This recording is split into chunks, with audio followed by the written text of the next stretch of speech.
Hello and welcome to Primal Pod and Cast, a new mini-series from the Arc of E Network. My name is Noah, and I am here with a very special guest, our first guest for what will hopefully be many, but this may end up being my co-host for the whole thing. I don't know. Maybe we'll talk him into it. Wanted to have him on the pod for a very long time. We've been working on this for, I feel like about a year, trying to get you on in some capacity. Oh, yeah. Mr. Mikey Chappelle, longtime friend, old high school friend of myself and Mr. Sunshine Mayfield, who people will know from Bending Not Breaking, of course, who will probably appear on here at some point since he's our resident animation expert. But we're here to talk about Jenny Tartakovsky's Primal, which has been around for weirdly 4 years now, even though we've only gotten 12 episodes in those 4 years or 3 years. What am I talking about? We started in 2019. Yep. Everything feels ridiculous because of the pandemic. But yes, this was a pre-COVID show. We got 5 episodes, and then we got what turned out to be season 1, part 2, in the midst of COVID 2020. And then it just kind of completely snuck up on me that it's back and we have new episodes. And so I was a huge fan when it first initially started, and I threw it out to you. I don't think you and I had ever talked about it before, but I was like, maybe he watches. Maybe this is a way to get him on. Let's see what happens. And luckily you were like, dude, I didn't know they were doing a new season. So I guess maybe talk me through when you came to the show, and kind of initial thoughts, and maybe a little bit of like, where do you come to Jendi from? Like, are you a Dexter's Lab kid? I know you're a little bit younger than me, not by much. So are you more Samurai Jack? Like, I'm curious about that as well. So talk me through your introduction to the world of Primal and Jenny Tartakovsky in general. Yeah, so I was a Dexter's Lab kid for a little bit, but Samurai Jack came at this time at like a weird growing up transition where it was released, and I like had stopped watching cartoons around that time. For me as well. It was definitely right in that phase where I was like, yeah, I'm kind of outgrowing some of this stuff. I'm still watching a bit of anime, but I'm trying to go more adult driven anime, not like I had moved away from DBZ and stuff like that. Yeah. And so, yeah, it was in a weird transitional phase. I have since gone back to Samurai Jack because now as a quote unquote adult, I guess I feel less like weird shame around like, oh, that's a kid show or whatever, especially when you go back to so much of his stuff where it's just like, it's just beautiful art and the visual storytelling, which has now been honed down to like an amazing version of it in Primal. But yeah, so when did you come to Primal specifically? Yeah, I think I was reading just like an IndieWire article about it, and they kind of hyped it up, and I had kind of forgotten about it. I read it and like, oh, that sounds interesting, but there's so much content nowadays that you're like, oh, exactly. Yeah, it's hard to like really pick up. And then I saw it on HBO Max, and I was like, oh, I'll give it a shot. And I watched like the first 2 episodes, and I didn't realize until you had messaged me that I hadn't finished it. Oh, word. Yeah. Yeah. So I watched the first 2 and said, this is great. But it was also at a time where it was kind of, you had to think about it, and like, it's not a phone scroll show at all. It's definitely a show that demands your absolute attention. 100%. Sure. If I can't give it, then I end up not finishing things like that. Like I'll appreciate it, and then I won't go back to it. And then when you hit me up about this, I was like, oh, that's a perfect opportunity. So the past week I've just been watching it and was really entranced, actually. Like I got really, it is definitely really once you lock into it, I feel like, and start, watching the show the way the show wants you to watch it kind of thing. This was one of the first shows in years that I actually unplugged my PS4 and I plugged in my cable box, which we have free cable here at our apartment, which I hardly ever use for broadcast TV. But I was like, this is kind of an event. I saw teasers for it online, and I was like, oh, cool, new Adult Swim show. And then I was like, oh, dude, it's his new thing. And like, the gloves are off. He can do whatever he wants. Like, this looks metal as hell. It looks violent. Like, what's this going to be? And I don't even know that I knew going in the the core of the show, which is and also how we'll be reviewing it, by the way, which is no dialogue, just a Yep. series of grunts and some Hmm. sound design. So that's going to Yes. be the remainder of this episode. Agreed. Yeah, Uh, I've got some sticks ready for some Foley stuff. perfect, perfect. Yeah, you are in a studio of sorts right now, correct? Sort Is of. this your home studio? It is functioning as one right now. Yeah, I'm Gotcha. building one in the basements, but right now my house is just cluttered with microphones and gear everywhere just Gotcha. because, yeah, we're Uh, building walls and throwing up insulation, all that good stuff. Gotcha, gotcha. We'll talk more about that towards the end with some plugs, but we both have music projects that we'll shamelessly shout at each other about towards the end of this episode. So stick around for that, people. But okay, so anyways, yeah, I watched the premiere on Adult Swim with the like little mini ad break and everything, but where you lock into it for these little 10-minute spurts essentially. And I was just blown away. I don't think I knew going into that first episode there's not going to be any dialogue. It's pure visual storytelling, incredible sound design, and just some of the most beautiful animation you've ever seen. Yeah. And I was completely knocked out by it. I forget if they premiered 2 episodes similar to how they just did it, but I, oh no, what it was is there was a new episode, I think every night for a week is how they premiered it. Mhm. Like Yeah. it was every night you came back and watched the next one. They did the first 5 that way. And then when it came back, it was spaced out. And now we're getting a full on second season with 10 episodes. And it is going to run straight through to September, from what I understand. So, in some capacity, we will be here covering it most likely on Mondays or Tuesdays. I don't know when people are hearing this, but you can watch it live, obviously, on Adult Swim or check it out on HBO Max. It'll be available the next day. But now, since you binged through season 1, overall thoughts on the season and kind of where it leaves us, and do you have any highlight episodes or moments? And I guess we can kind of. I don't imagine anybody's listening to this that isn't actively watching the show, but we can kind of, I guess, give a general setup, which is we're in a kind of primordial fantasy land, if you will. It's not quite reality based, but where man is coexisting with dinosaurs and many, many other creatures. And basically, our 2 lead protagonists, Spear, an early Neanderthal, if you will, and Fang, his female T-Rex companion. They're bonded together in the first episode by the mutual shared tragedy of the loss of their families, and they kind of form a tentative bond together that is still, there's some friction there because one is a Neanderthal and the other one is a dinosaur. So that's kind of where we set off. And then the first season is very much just they got to survive. There's no driving force to the narrative beyond these two got to stick together and they got to make it through these situations. So yeah, favorite episodes, highlights, general thoughts on Uh, season 1. yeah. So the my favorite thing is like you kind of hitched on. The narrative is all driven by survival, and I really like the idea that both the characters don't even necessarily need each other because they're very competent in their own survival skills. They Very just much so.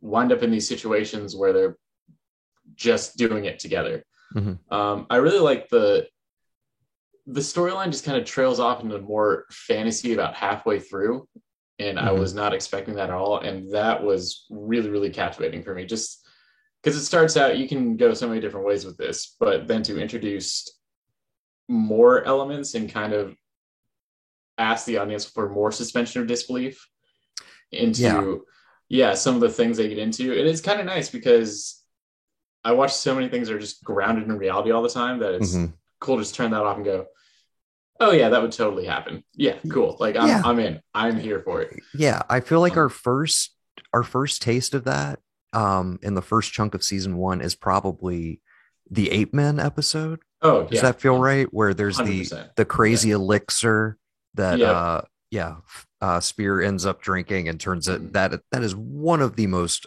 brutal fight Yeah. scenes in a show that is chock full of them, but Yeah. one of the most memorable. And then of course 100%. back half of season 1, we get, I think, up until where we're at in season 2, and we'll get to those episodes in more detail, but uh up until that point, I think Coven of the Damned is maybe the most narratively complex. Yeah. And that's where they come upon the Coven of Witches that summons some sort of spirit god, we don't know, that they seem to worship, while simultaneously sacrificing a human male, and they're given a baby in return, essentially. And then there's this whole, like, again, the fact that there is no dialogue in the show blows my mind, because we Yeah. see one of the witches, we get their backstory where they also lost a child, one of the saddest scenes in the entire show. But Yep. then that witch dives into the memories of both Spear and Fang, sees their tragic backstories, and then still makes a decision in that moment to, like, all right, I still feel bad that, Spear lost his family, Mhm. but I really want a baby. Yeah. So still chooses to sacrifice him, has hypnotized Fang at this point, Mhm. and only towards the very end is like reminded of its own child by the butterfly and everything. Again, just beautiful visual storytelling, Yeah. and then decides to save the day. There's a crazy battle at the end, but that introduction of, like, there's magic and there's stuff that we don't even fully Mhm. understand is so exciting. Yeah. And I love that they just keep threading that in. And then, of course, when we get to the very end of season one, and it's like, of course, there's more people out there. Yeah. Like, of course, there's a larger world. Mhm. And the introduction of Mira, somebody who just comes in and immediately, like, makes their lives better, like Yep. teaches them to, hey, you can gather. It's not Yep. just hunting. Like, you can gather as well. She knows how to use a bow. She's capable. She's badass. But we obviously know there's something more to her. We've got the whole scorpion tattoo, and by the end of season one, she's taken. So now we finally get a narrative that's not. We finally have a motor to the Yep. to the narrative, if you will, where it's not strictly survival, but it's like, we got to get our friend back. Yeah. So that's kind of how we head into season two. Any other kind of highlights you want to hit from season one? Memorable sequences or bonding moments between our two protagonists? Yeah. I Anything think that stands out for you? yeah, the Rage of the Ape Men episode was definitely, I think, kind of a crux for me going, okay, I'm in, like, Yeah. 100%. And again, that's Yeah. where they left it. That was the mid-season break, Yep. essentially, and then we waited a year. And yeah, Yeah. what a way to go out, for I sure. know, right? I had caught up with it in a day because it was already out, so I didn't have to go through the stress of all that. Right, right.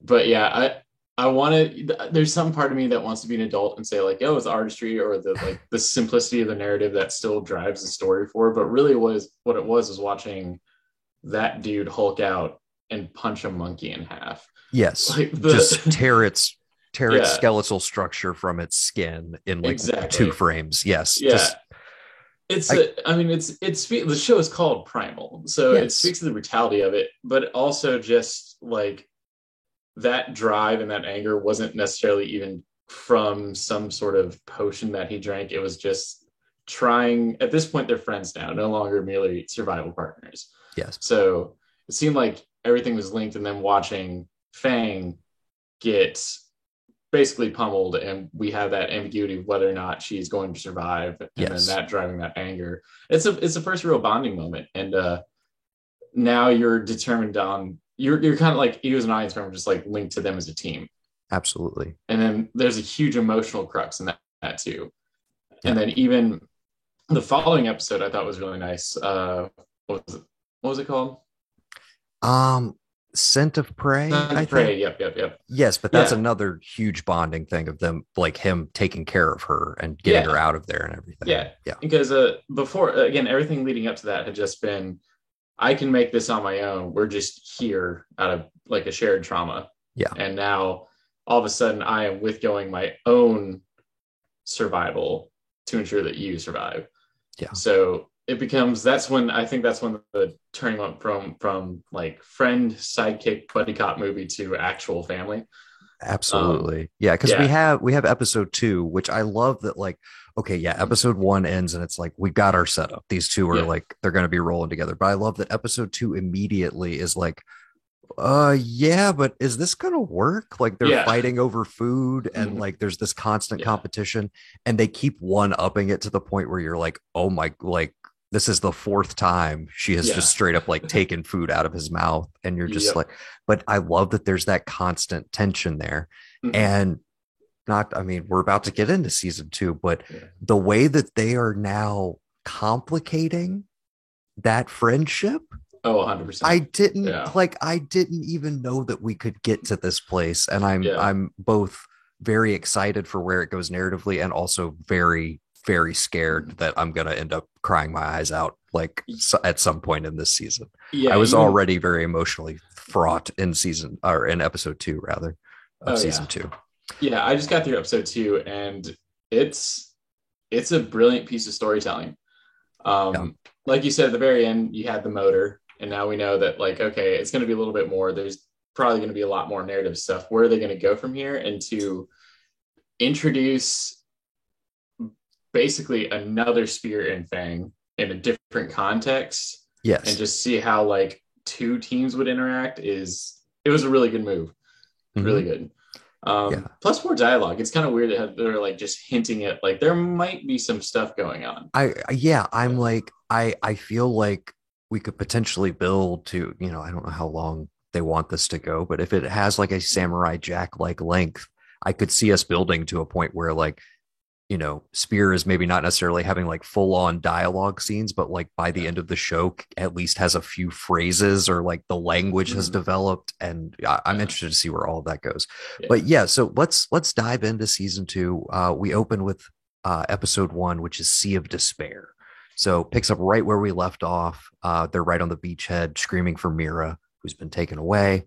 Um, and pretty quickly, there's smart cookies for being a Neanderthal and a Yep. T-Rex. They throw together a raft very, Yeah. very quickly. And I kind of noted this huge section here where they build the raft and they get out to sea is maybe the longest respite they ever have in the show Mm-hmm. up to this point. Yep. But and while like in retrospect, it was a very tranquil journey, like that whole train, especially the Mm-hmm. nighttime sequence with the Yep. stars reflected, like just absolutely Mm-hmm. gorgeous stuff. But I'm so trained that whenever anything is too calm, too quiet, or going too well, that they Yep. are immediately going to be attacked. So I Uh-huh. watched that whole sequence, as beautiful as it was, on the edge of my seat because I Yep. kept waiting for something horrible to happen. But Yeah. it keeps going. They learn how to take turns and shifts on like propelling the raft. And eventually, like tail end, we get that sea turtle. And I'm like, how are you going to take this thing down? And then they convinced me of it, and the Yeah. smash cut to them using the shell as like a Yep. shelter on the raft. I was just like, this Mhm. show's so fucking cool, man. Yeah. I love it. My favorite part is that they make Spear competent. Like generally like Yes. the trope with the Neanderthal is just like this dumb thing going around and just smacking stuff and hoping stuff works out. But Yeah. this guy's built shelters, boats, Yep. rafts, all kinds of things. Already has And fire figured out when we're introduced to him, which is yeah, great. Yeah. yeah. So there's that element where it's like I don't worry about him as much, and Yeah. you don't get frustrated just like trying to watch him figure it out. You're like, he's got a solution in mind. He'll just have to creatively use it. Yes. So And then we do build on, I was like, there's no way we're going to get out of the first episode without something even wilder than that. And then we have a yeah, full on aquatic assault yep. with a shark that Mm-hmm. just absolutely blew me away. The way they take that down is very Yeah, satisfying. One of the most metal shots in the entire show, exactly. of Spear coming down on that thing. So that was great. And then in the chaos of that battle, they get separated, which of course I'm immediately on edge Yep. anytime anything's going on with the two of them. So Yep.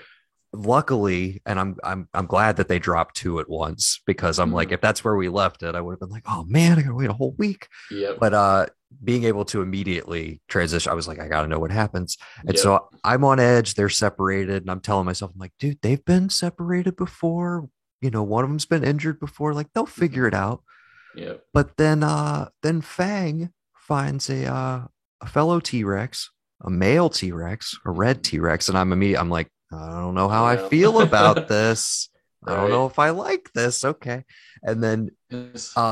she's too good for you. Exactly. They get a great love montage, and you totally buy it. Again, this we're already getting into some of the most complex narrative storytelling they've managed to do thus far. But they're building up their relationship while simultaneously Spear is introduced to a a primitive civilization, but still a pretty large like village. Yep. And I don't know, again, the show's never specific or whatever, but obviously they look kind of Viking-esque. I've heard them referred to as Picts specifically online. Uh, but they clearly have a language. Again, I love that, like, we're going to get that, but it's not all of a sudden like, here's subtitles or here you're supposed to take everything from this. I love that we're still playing around with like almost no dialogue, but we're just slowly seeding it in there. And so we're kind of confronted with that question of like, okay, Spears never, like, he is truly primal. Like, there's other than the family that he had built, which we've seen a few flashbacks to, we don't really know how he would interact with a society at large. Like Mira, there's that tentative relationship initially, but he obviously, like, they get on the same page pretty quickly.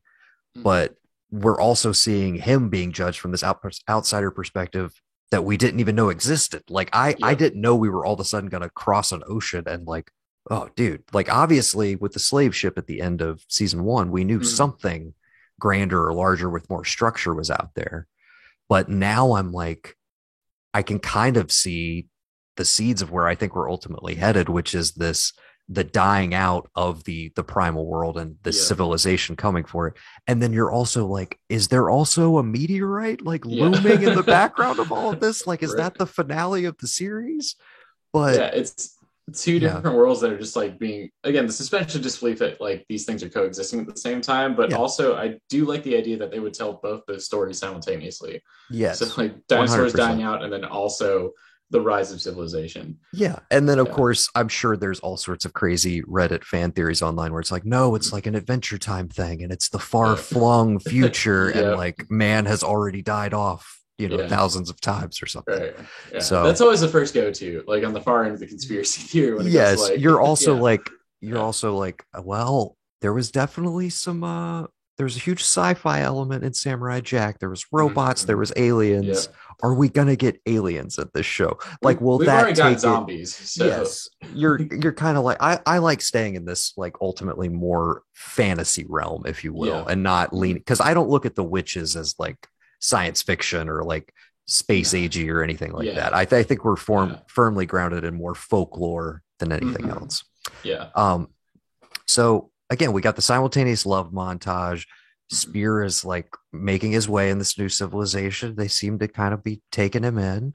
They're impressed by his strength, etc. And I should have seen it coming. It should have totally snuck up on me where we're headed. But I think it's the brilliance of the story. Is it's obvious that that's what's going to happen. But I'm like, they're not going to go.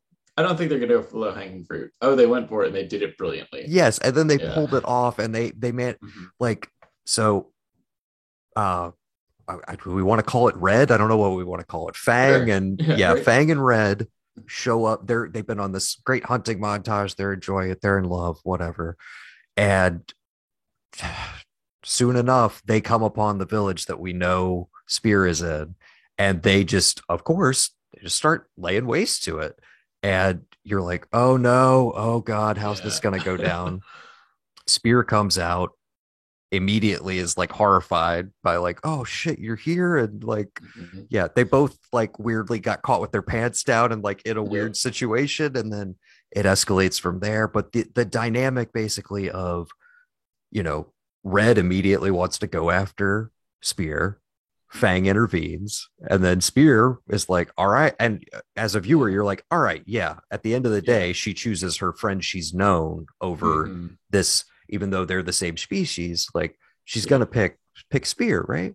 But then when Spear goes to attack Red, she intervenes there again, and that's when you're like, this is gonna be an issue. It opens up the complexities of the dinosaur character, which is really not a sentence I thought I would say. But, I think that's why I don't mind they went for the low hanging fruit there, just because of the way that they did it. Well, and Yeah. forcing her into a scenario where she has to be the one to take Mm-hmm. him down, and the Yeah. like, yeah, the tragedy of Yeah. that, of like, I made a new friend, but Mm-hmm. to save my old friend, and like it Yeah. wasn't going to stop. It's a horrible scenario.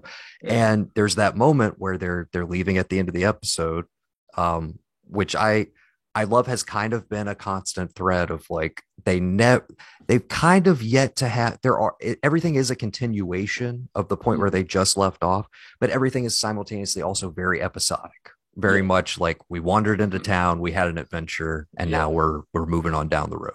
Mm-hmm. So they're leaving, and the leader of the civilization there basically stops uh, Spear, and the feeling we get is like, you can stay here. Like, Mm-hmm. she can keep going, but like, you're still welcome here, even in spite of everything that just went down. Mm-hmm. And he's like, can't do it. Like, Yep. I gotta go with my friend. But then knowing that, like, yeah, they're still gonna go forward together, but there's gonna be this, The like, this Yeah. constant tension of like, I had a glimpse at like what life could be like with other humans, Mm-hmm. and you had a glimpse of like what it would be like if you went back with your own kind. Yep. And how committed are we gonna remain to each other with that lingering in our I brains? I'm very interested to see how that plays out later on because Absolutely. that's a brilliant source of tension. I think another highlight in that episode was Spears' interaction with the dog.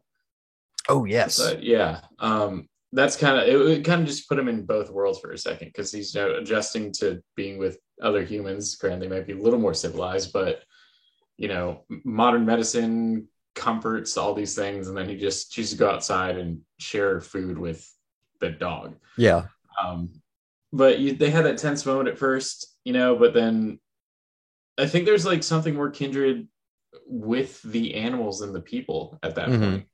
point, which is a really good way of letting us know that, yeah, he's closer to animal than whoever's taking care of him right now.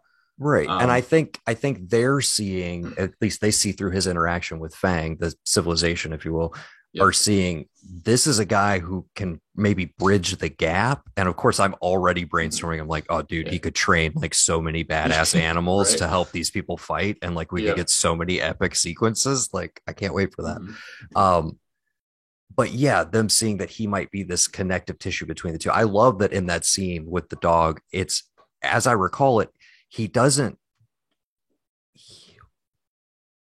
sorry, Zoom is my free meetings will end in 10 minutes. How fun. Interesting. Okay. Well, maybe we need to wrap it up. But anyways, okay. But as I recall it in that moment, uh he doesn't use his rage, or he doesn't shout it down. No. I think it's one of the first time, normally in the wild, that's the Mhm. back and forth that we see, is like, he sees something big and scary, it yells at him, he Yep. intimidates it back and forth. Mhm. But like, him already recognizing, and we see that again, it's moving exactly against the tropes of like what you expect from that Yeah. character. Oh, he's gonna come in here and like cause havoc because he doesn't know how to behave in polite Mhm. society. It's like, no, we've seen him be a very intuitive character Yep. as the show's gone on, and it's like, Mhm. he picks it up. He picks up on Yep. social cues, even though he hasn't been around people in a very long time. Yeah. Uh, yeah, it just works, dude. And again, Mhm. I think one of the, given how narratively complex we're already getting this early, Yep. I think they are just getting more and more confident in. I like most of the interviews I've read with Jindy in relation to this season, is he's like, Mhm. we knew going in, like, we knew we had a show that like people were really responding to. What we didn't expect is everybody to be so invested in our central relationship. Like, Yeah. it works beyond our wildest dreams. And he basically was kind of like, now knowing how invested people are, we kind of like, we know that we're more comfortable pushing the boundaries in that space Yeah. and seeing where we can take it. So, Yeah. I think it's the visceral reaction about it too, because like the lack of dialogue just really, you're not getting spoon fed that, oh, we are friends now or anything like that. Like right. there's no forced clunky exposition. So what you're seeing is just a series of experiences, and it makes you understand why they are the way they are and how they interact the way they do. Mm-hmm. And yeah, that's what got me. Yeah, and instead of hanging on every word, you Mm-hmm. cling on to every little gesture, every little Yep. facial tick, and like Mm-hmm. just the subtle moments between them. And Yep. I in a show that is so brutal and often very heavy at times, I love that I get laughs out of it. There's little Mm-hmm. moments of Yeah. character interplay.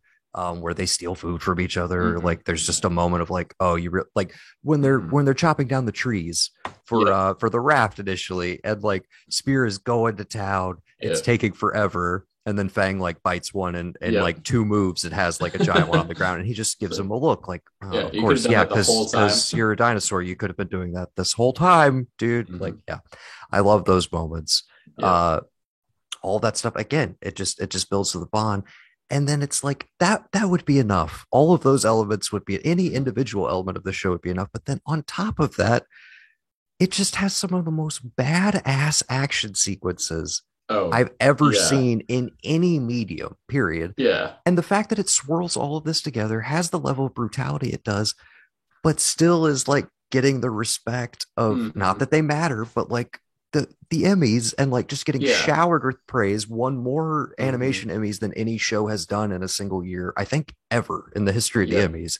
The fact that it's been embraced on that level, and I feel like now that it's been on HBO Max, it took a while for them to add it on there, but now that Adult Swim, that whole collection Mm-hmm. is on there, Yep. and now that it's going to be easily like you can watch it week to week, you don't have to wait for it to show up on there. I feel Yeah. like season 2 is going to be an even bigger event. So Oh, 100%. hopefully people will be checking in. And again, dude, if you want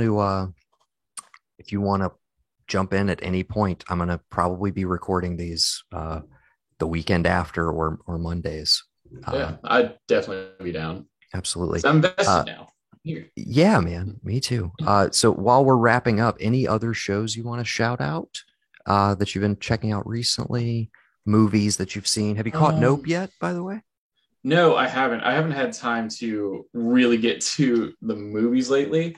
Honestly, Oh it's yeah, you been had a shows yeah, all weekend, and Nope yeah. just opened, but I've been playing a lot, and I'm in the tail end of grad school right now. So like working full time, school full time, and then well, like playing. It's a perfect transition right there. Tell everybody yeah. about your band. You Oh guys yeah. just wrapped a little weekend tour. What's in Yeah, the yeah. works? What's going on? Yeah, so I played in a band called Scary Hotel, out of Dayton. We just did 3 shows: Dayton, Athens, Ohio, which was a crap ton of fun, and then Newport, Kentucky, which is basically across the river from Cincinnati. Opening for Aaron Carter. That was a thing that I did. I never thought I would get this far, but I made it. Yes, I did look, it. ma, look, Yeah, my. exactly. We got a couple more in the pipe. I'm still wrapping up negotiations on some big things I can't quite talk about yet, but I'm very excited about. And yeah, we're on all the streaming platforms. So Spotify, Apple Music, Napster is still a thing apparently. So I did you not got know that. yeah, I gotta make sure I'm on Napster now. yeah. I didn't either, Um, but we're on there. yeah. I have a new LP dropping on August 12th. It's called A Ooh. Bridge. It's a collection of some older stuff mixed with some stuff I just recorded. It's all been properly mastered for the first time. Definitely my most experimental thus far. But yeah, check that out if you're so inclined. I go by Narc. That's lowercase n, capital A, capital R, capital K, on all the regular streaming platforms as well. And I also have a second LP coming out in September that's a little more lo-fi hip hop inspired, if that's more your vibe, if you don't like the weirder stuff. So keep an eye out for those. Got some recent singles up as well. Uh, I highly recommend that you check out Nope. And I'm going to give you one more TV recommendation before we jump off here. Have you watched, or are you aware of The Bear on FX? Oh yeah, I'm actually halfway through that one. Okay. It's Well, happening maybe slowly, but yeah, next I time have we get together several to thoughts on it. Yeah, Okay. Next time we get yeah. together to chat Mm-hmm. Primal, we will Yep, reserve a little. We're hey, still in the same vein. The Bear, yep. Primal. Mm-hmm. It's like, Yeah. whatever. Wrong. Uh, but yeah, I would love to talk to you more about that. Is not to skew the rest of your viewing experience, and I'm curious what your thoughts are. I'm so curious to ask you, but we do need to wrap up. Yeah. Without spoiling anything, that's my favorite show of the year thus far. I don't think it's the best. I have All shows that are ranked higher, but in terms of Mm-hmm. my favorite, the thing that just like hit me where I live, the Bear is something very special. I highly recommend it to everybody.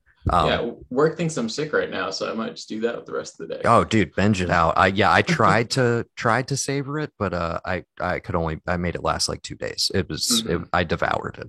Yeah, good to know. So thank you again to Mr. Mikey Chappelle for joining me on this inaugural episode of Primal Pod and Cast. Thanks for having me. Of course, man. And we'll probably go a little longer next time. I got a family event I've got to get to, and apparently I've got to sign up for some other version of Zoom. So I don't know what's going on here. I thought I had like the normal thing that everybody uses, but apparently not. So again, thank you for joining me, sir.